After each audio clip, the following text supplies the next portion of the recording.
राजनाथ सिंह बनारस में, राजनाथ सिंह और यही बनारस के हैं, उनका बेटा पंकज सिंह और तमाम परिवार के लोग राजनीति में हैं, कहीं न कहीं हैं। और ऊंचे पैमाने पे चले जाएंगे तो अमित शाह, उनका बेटा जो है उसमें अध्यक्ष बना बैठा हुआ है। और लखनऊ में, हाँ, बीसीसीआई का, लखनऊ में चले जाएंगे तो टंडन जी और टंडन जी के बेटे हैं। और कल्याण सिंह के पास चले जाएं तो कल्याण सिंह का बेटा, उनका पोता, सब जो है एमपी एमएलए हैं। और हिमाचल में चले जाएंगे तो अनुराग ठाकुर से हम कितना नाम गिनाएं, 1000 ऐसे लोग हैं जो इसमें परिवारवादी हैं, जिनके परिवार के लोग राजनीति, बीएचयू से लेकर के, विद्यापीठ से लेकर के तमाम विद्यालयों के छात्र जो है अनशन और धरना प्रदर्शन कर रहे हैं। तो आप अगर राजनीति में लाना चाहते हैं तो वहाँ चुनाव क्यों नहीं कराना रहे हैं आप चुनाव कराइए, तब ना नौजवान आएगा राजनीति में, तब ना नौजवान देश का भविष्य बनेगा। आप तो नौजवानों को सीधे सीधे ख़त्म कर देना चाहते हैं, एक तरफ लाने की बात करते हैं, एक तरफ उनका हक और अधिकार छीन ले रहे हैं। शासन का चुनाव नहीं हो रहा है। अगर ईमानदारी है सरकार में और हमारे मुख्यमंत्री में ईमानदारी है तो शासन का चुनाव कराएं। हर ज़िले में, हर डिस्ट्रिक्ट में, जहां भी विश्वविद्यालय हों, चाहे डिग्री कॉलेज है, वहां पे चुनाव होना चाहिए।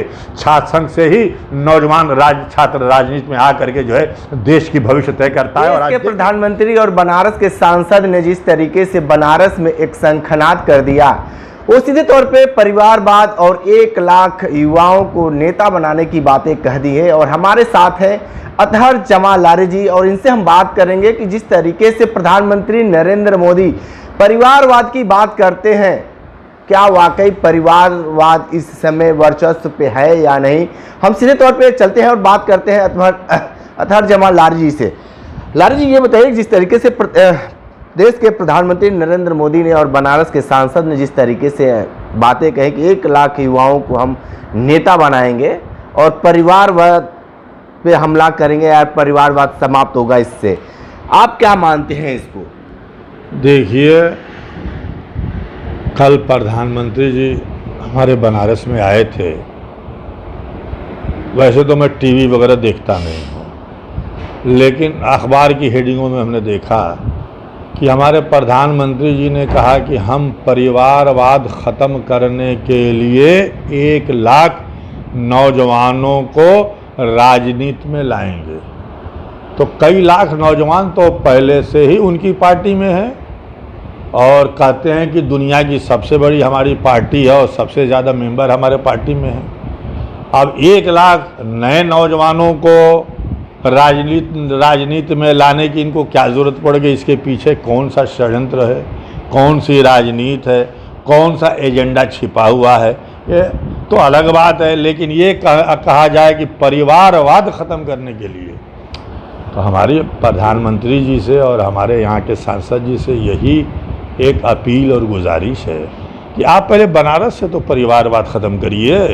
अब हम जिस इलाके में बैठते हैं, ये कैंट का इलाका है, यहाँ से मैं भी विधानसभा का चुनाव लड़ चुका हूँ 91 में।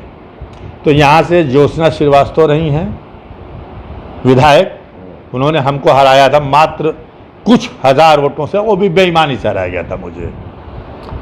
उसके बाद से हरीशचंद्र जी यहाँ से विधायक रहे, गोरखपुर से रहे, मंत्री रहे। उसके बाद से आज उनके बेटे हैं सौरभ जी श्रीवास्तव जी। तो हमारे कैंट से ही शुरू करिए ना, तो यहीं से परिवारवाद चालू हो गया, तो यहाँ से तो ख़त्म करें।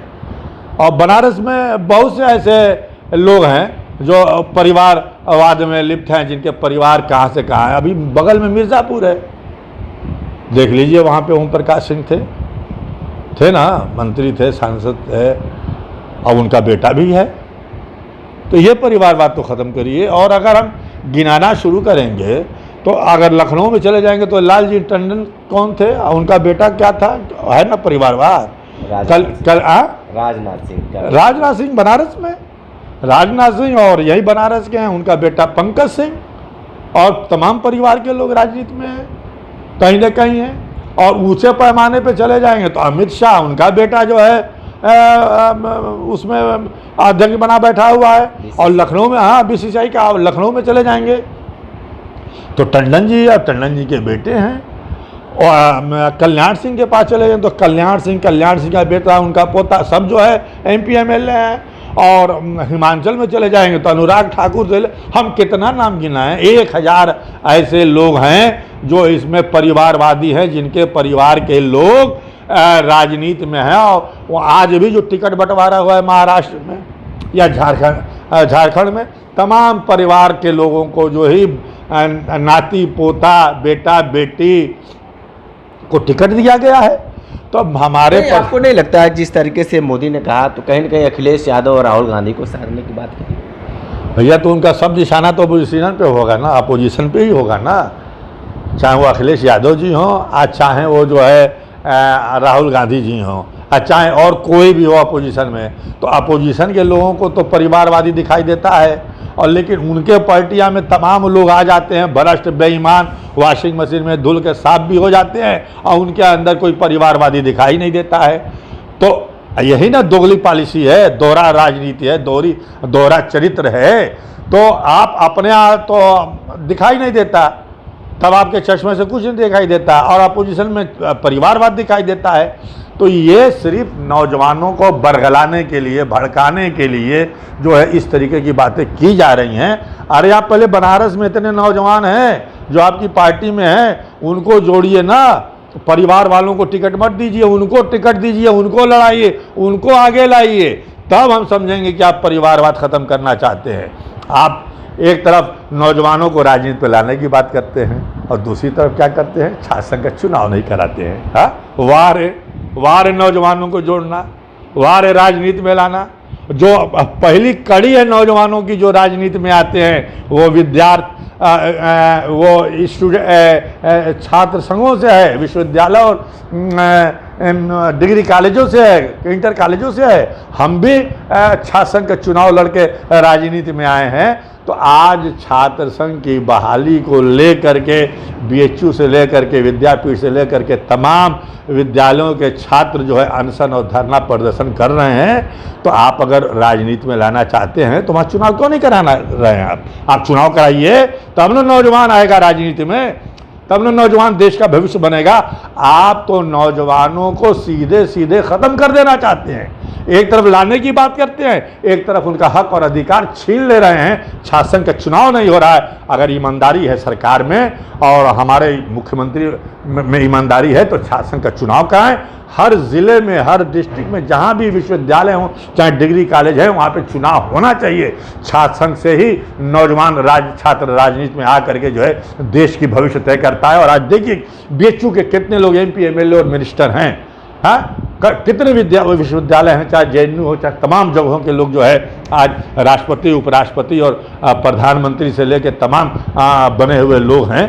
तो वही तो पाठशाला है उनकी राजनीति की, और पाठशाला को ही आप बन करके RSS की पाठशाला में ले जा रहे हैं। RSS का जो है भगवा चोला पहना रहे हैं, हिंदू मुस्लिम कर रहे हैं। हाँ, वो दिमाग बांटने के लिए, चुनाव जीतने के लिए आपसे जो हो सकता है वो आप करने के लिए तैयार हैं। लेकिन ये दिन बहुत दिन तक चलने वाला नहीं है, ये एक ना एक दिन समाप्त होगा।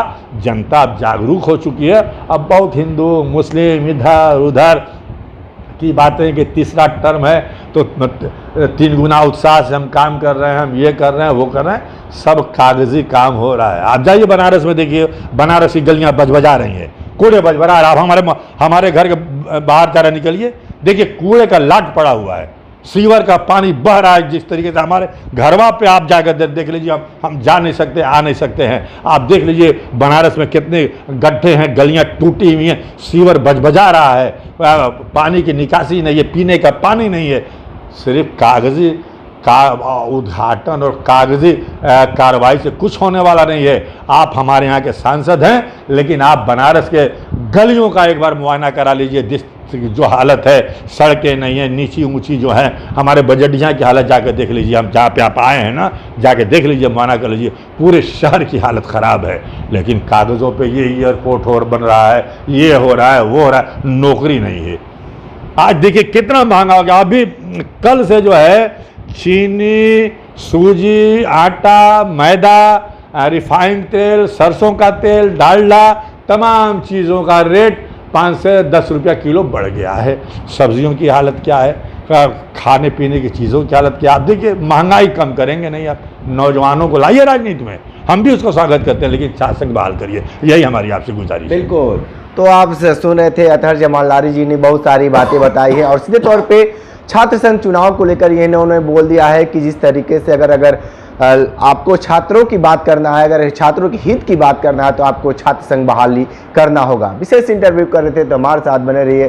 कांडी बनारसी के साथ हमें दीजिए इजाजत, नमस्कार।